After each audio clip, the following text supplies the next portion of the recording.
Howdy, I'm Clint Walker and you're watching GVTV News. Thanks, Clint, and I'm Randy Hansen. In today's world news headlines, Islamic State claims U.S. aid worker Kayla Mueller killed in Jordanian strike. A report says Kayla Mueller's parents opposed U.S. rescue mission over risk. And Ukraine and Russian leaders to hold talks on one of the last chances to avoid a wider war. And Putin says U.S. hedge money at root of Ukraine crisis. And German leader to meet Obama as U.S. weighs military aid to Ukraine. And Yemen talks resume. UN calls for restoration of President Haiti.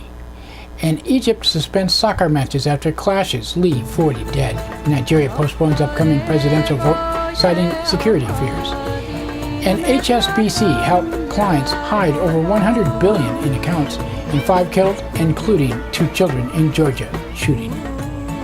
Thousands urge fracking ban in California protest, and Brian Williams of NBC News takes temporary leave as false claims probed. And performers invoked Black Lives Matter movement at annual Grammy Awards. GVTV News is broadcast on Grass Valley Television, a division of Rural Counties Television Network whose focus is on community involvement. We also air on NCTV. But before these stories, GVTV News would like to thank one of our underwriters who supports your only visual video news media in Nevada County. That's right, it's us, GVTV News.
In today's first world news story, the Islamic State Muslim terrorists are claiming kidnapped aid worker Kayla Mueller, its last known remaining American hostage, died in Syria. On Friday, ISIS claimed Mueller was killed by Jordanian airstrike in the city of Raqqa. Mueller's family says it needs to see proof and maintain hopes she is still alive. Jordan has dismissed the ISIS claim as a PR stunt, and the United States has not confirmed her death. Mueller disappeared in August 2013. But her kidnapping was not publicly revealed until Friday's announcement. Mueller reportedly moved to the Turkish-Syrian border in late 2012. According to Foreign Policy, Kayla Mueller's parents pleaded for the Pentagon not to attempt a rescue mission, saying it would jeopardize her life. U.S. forces carried out a failed bid to free Mueller and other captives inside Syria last summer. Parents reportedly urged the United States to seek a negotiated release. ISIS had reportedly demanded a ransom of more than $6 million and sent her parents a video showing her pleading for her life.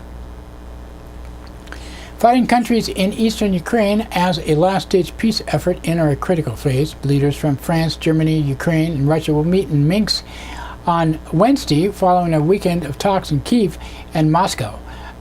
Preparatory talks of the Minsk summit are continuing in Berlin. Ukraine says it wants to return to the terms of the September ceasefire, while Russia says any new truce must reflect the gains of separatist rebels over Ukrainian forces. French President François Hollande says the ongoing talks mark one of the last chances to avoid a wider war inside Ukraine. And over the weekend, Russian President Vladimir Putin said the Ukraine crisis can be traced back to U.S. refusal to accept any challenge to its global dominance. And Putin said, "It's a fact that there clearly is an attempt to restrain our development with different means. There is an attempt to freeze the existing world order which formed in the decade which followed the collapse of the Soviet Union, with one uncontestable leader who wants to remain as such, thinking he is allowed everything while others are not allowed what he's allowed, and only in his interest. This world order will never suit Russia. If someone likes it, if someone wants to live under conditions of semi-occupation, let him. We will never do this." German Chancellor Angela Merkel is due to meet with President Obama in Washington. Obama says reportedly decides whether to send U.S. military aid to Ukraine in the coming days, as many top officials favor. Speaking in NBC's Meet the Press, Secretary of State John Kerry said Putin's meddling in Ukraine threatens global order. He said hopefully he will come to a point where he realizes the damage he is doing is not just to the global order in the process, but he is doing enormous damage to Russia itself. And I'm convinced, I think most people are convinced, that each month that goes by that will catch up to him ultimately in Russia itself. Talks are resuming in Yemen to resolve power vacuum created with the resignation of the President Abdul Rabu Mansour Hadi. Houthi rebels have threatened to seize power after forcing Hadi's ousting. United Nations Secretary General Ban Ki-moon said Hadi should be restored to office. He said the situation is very, very seriously deteriorating with the Houthis taking power and making this government a vacuum in power. There must be restoration of the legitimacy of President Hadi.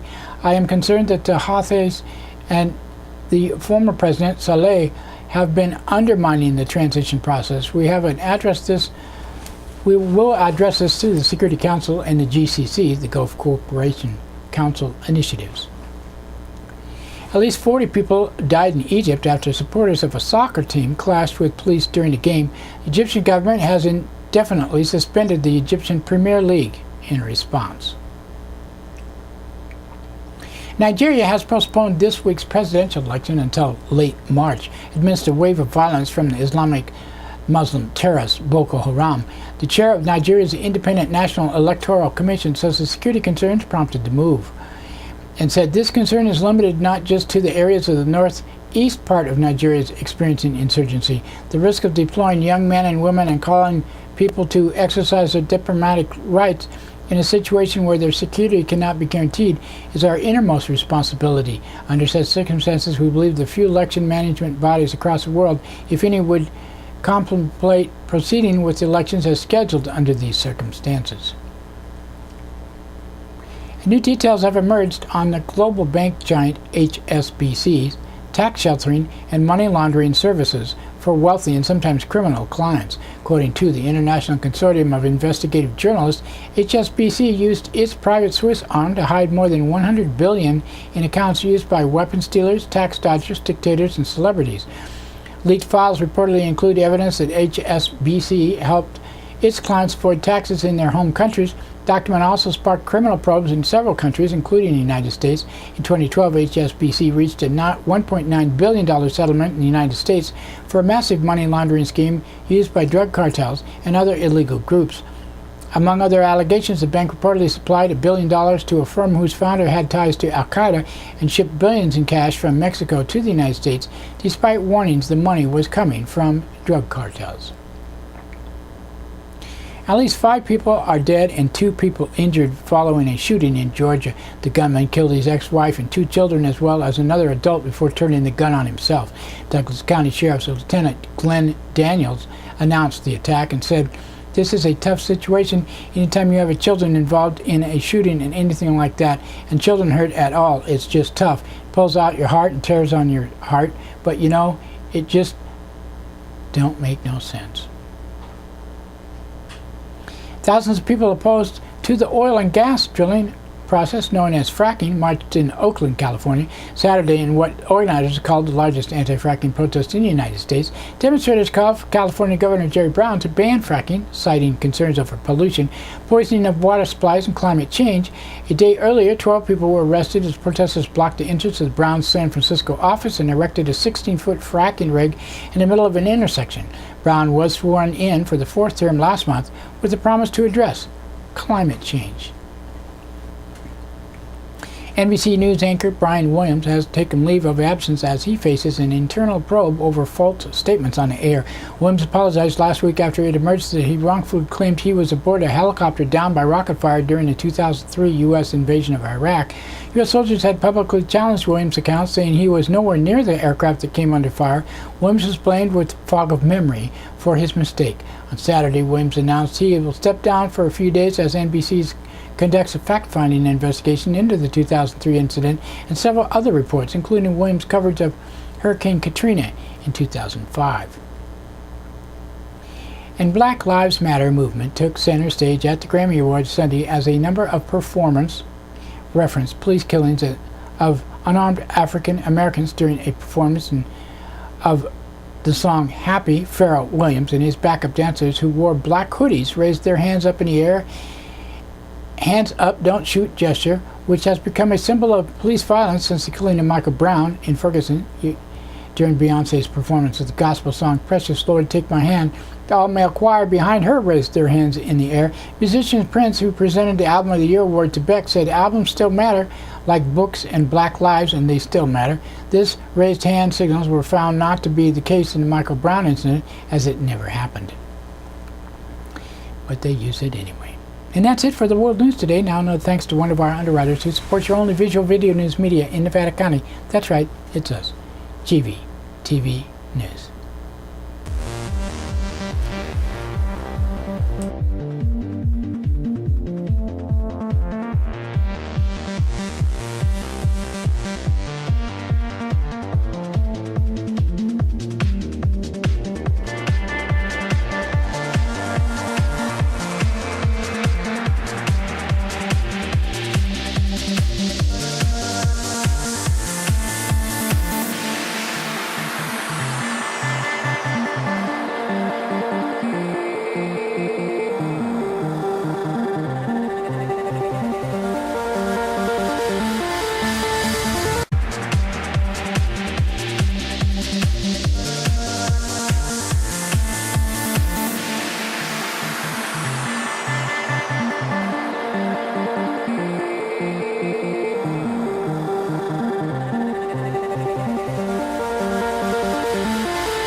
That's right, it's time for the police blotter. Pictures in the blotter are not from these actual events, but used for visual aid only. These public records are obtained from daily logs issued from Nevada County law enforcement. Grass Valley Police Department on Friday, 6:57 a.m., a caller in Freeman Lane reported a man wearing a beard, dirty sweatshirt, cargo shorts, and slippers pointed his camera phone at women's buttocks. 8:05 a.m., a caller from Ray Street reported a drug deal going on at a motel where a man was seen walking to the motel, making a phone call, and taking money out of his pocket. 8:53 a.m., a caller from Bennett Street reported an ex-girlfriend was calling and harassing him. At 9:38 a.m., a caller from East Main Street reported a vehicle parked in front of his business for the past 2 days. At 9:55 a.m., a caller on Bennett Street reported her vehicle was vandalized last night. 10:33 a.m., a caller from Mill Street reported a vehicle that was covering 2 spots in front of the business stayed in the 3-hour parking area all day. 10:59 a.m., a caller from Holly Drive reported someone in the home was refusing to leave. 11:46 a.m., a caller from South Auburn Street reported being in a police station lobby and requesting help with a juvenile who was creating a disturbance, yelling and screaming in a car while the person was driving. And 12:10 p.m., a caller from Old Tunnel Road reported a tenant coughed up blood through the complex but refused medical help.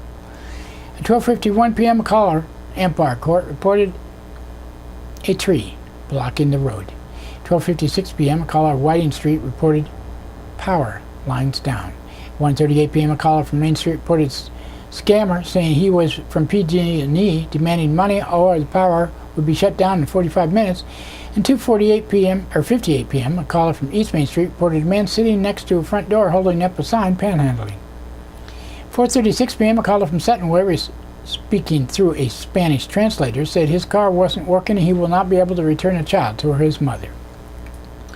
5:02 p.m., a caller from Carriage Lane reported a man in front of her home for 30 minutes smoking a cigarette with long, greasy hair who looked out of place in the neighborhood. And 5:21 p.m., a caller from Washington Street reported someone screaming cuss words and slamming objects in an apartment. And 6:41 p.m., a caller from McKnight Way reported a tall man with a large coat attempting to break into a change box. And 6:42 p.m., a caller from Sutton Way reported a man trying to steal change from a water machine. And 8:12 p.m., a caller from Maryland Drive reported a tree falling on the back patio causing damage. At 9:49 p.m., a caller from School Street reported a transient was lying on her porch and was ringing her doorbell. 10:24 p.m., a caller from Clark Street reported a tree down, possibly on power lines. And 11:31 p.m., a caller from Pleasant Street reported a man prowling around an apartment after setting his bike down and approaching the person in her car. 11:51 p.m., a caller from Henderson Street reported a man in the bathroom shooting something into his arm with a needle. And Saturday, 12:06 a.m., a caller on Glasson Way reported a man camping in the parking lot and refusing to leave. 1:26 a.m., a caller from Glenbrook Drive, reported a transient trying to gain access to a vacant home across the street in Nevada County Sheriff's Office on Friday. 7:02 a.m., a caller on Highway 20 at Conservation Road reported a fire along the roadside. And 7:06 a.m., a caller from Highway 20 at Mooney Flat Road reported a loose cow along the roadside. 7:50 a.m., Yuba County authorities reported the caller at Matthew Road notified them that a herd of goats was eating his grass. 8:03 a.m., a caller from Brewer Road reported a pickup truck going from driveway to driveway. At 9:19 a.m., a caller from Little Valley Road reported finding possible stolen property underneath a trailer. 9:48 a.m., a caller from Butler Road reported someone burning something underneath a large pine tree. At 11:25 a.m., a caller from Fay Road reported helping an elderly resident back to her place after he inadvertently put gasoline in her diesel truck. 11:25 a.m., a caller from Highway 49 said a man was lurking around the cafe. 11:58 a.m., a caller from Lake Forest Drive reported power lines down. 12:11 p.m., caller from Pendola Road reported tree down with power lines causing a small fire. And 12:28 p.m., a caller from Treetop Circle reported tree down with power lines. And 12:38 p.m., a caller from Buckeye Road reported a treetop in the roadway. And 12:45 p.m., a caller from Highway 49 reported she would like to kill her stepdad. 12:55 p.m., a caller from Newtown Road reported a tree down, partially blocking the road.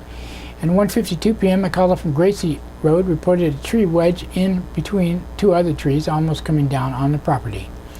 At 3:05 p.m., a caller from Amber Court reported power line down low enough that a truck could hit it. 4:13 p.m., a caller from Highway 49 at Wolf Road reported a semi-truck pulling a trailer and kicking noises were coming from the trailer. And 6:58 p.m., a caller from Mayflower Drive reported power line down in the yard. 8:11 p.m., a caller from Penn Valley Drive reported a tree across the road. And that's it for the blotter today. Now, another thanks to one of our underwriters who supports your only visual video news media in Nevada County. That's right, it's us, GVTV News.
In today's local news headlines, girl, 17 years old, killed in a two-car crash on Highway 49 south of Grass Valley. In this first story, a 17-year-old girl was killed Saturday night in a two-car crash on Highway 49 in Oak Drive in South Nevada County. Teen, whose identity has been withheld because she is a juvenile, was driving a Subaru Impreza wagon southbound on Highway 49 when she lost control for undetermined reasons just south of Limekiln Road at about 7:15 p.m., California Highway Patrol Grass Valley spokesperson Greg Tassoni said. Tassoni said the Subaru rotated and veered across 3 lanes of traffic where it was struck by a 2012 Lincoln sedan traveling north on Highway 49. The teen was pronounced dead at the scene. Driver of the Lincoln, Whitney Anderson, 51, of North Auburn, and a passenger, her juvenile daughter, whose age was not available, sustained moderate injuries and were taken by ground ambulance to Sutter Roseville Hospital. Their current status was not available, but Tassoni said that they were still hospitalized as of Sunday morning. Tassoni said CHP will be investigating the cause of the crash, but he said that there was no immediate indication of issue regarding speed, drugs, or alcohol, or texting or talking on a cell phone. There was no unusual signs at the scene, he said, although he added there is nothing is being ruled out. He said that the fact that she was alone in the car would make the investigation more complex. Nevada County Sheriff's Sergeant Robert Bringoff, who is head coroner for the county, is overseeing notification of next of kin and autopsy. Bringoff could not be reached for comment Sunday, but Tassoni said he would be in charge of releasing the teen's identity. Tassoni said he was aware that authorities were trying to notify next of kin, but there was no word of had that been accomplished as of Sunday night. Asked if this girl was a local high school student, Tassoni said preliminary data was showing that she was from out of town. It's not confirmed, but that's what it appears. Nearly 100 people posted prayers for the girl's family on Nevada County Peeps on the Facebook page. From the posters begged for information on the identity of the girl. No one knows who it is, said Kim Prude of Lake Wildwood, herself a mother of a 17-year-old girl. It's just so sad. Unquote. Oh no, she's still quoting. I'm worried about my girl who drives 49 3 times a week to go to gymnastics in Auburn. She said that stretch of 49 is dangerous. Responding to the crash, in addition to the CHP, were Nevada County Consolidated Fire District and Grass Valley firefighters and the Nevada County Sheriff's Office. Tassoni said numerous bystanders at the scene tried to help and were being interviewed as part of the investigation. Tassoni said the roadway was slightly damp from earlier rains, but there was no unusual road conditions at the time of the accident. Both lanes of Highway 49 were closed for about a half hour after the crash. Fire units cleared the scene at 8:45. And that's it for today.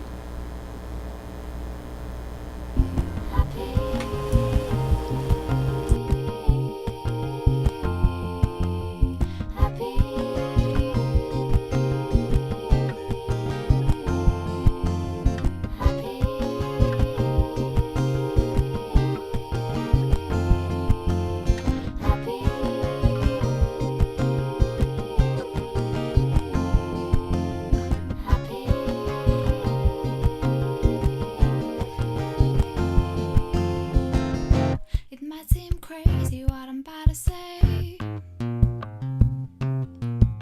Sunshine, she's here, you can take a break. I'm a hot air balloon, I could go to space. With the air like I don't care, baby, by the way. Because I'm clap along if you feel like a room without a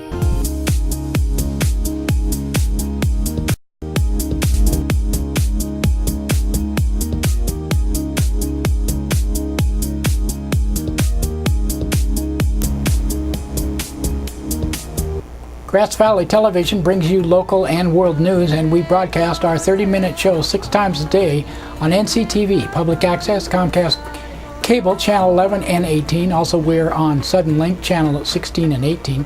We have 3 amazing series. Music, a 30-minute weekly show that airs 4 times a week, and Pride, Integrity, Guts, and Service, hosted by Sheriff Keith Royal and me on a bi-monthly series, plays 4 times a week. We're your community media, and if you have a business and would like to underwrite our shows, we offer almost 200 30-second spots a month on Comcast and Suddenlink. We also stream live on NevadaCountyTV.org and video on demand there, and our own websites, GVTV.org and GrassValleyTelevision.com. We also post to several Facebook pages and YouTube, Vimeo, Blip.tv, and many other sites on the web where we mirror our shows. We provide 30-second spots and a 60-second spot for you to embed on your webpage or whatever you want to do with it. For more information, you can call us at 362-8889 or email grassvalleytelevision@gmail.com. We will be happy to explain how your support of us will help us support you.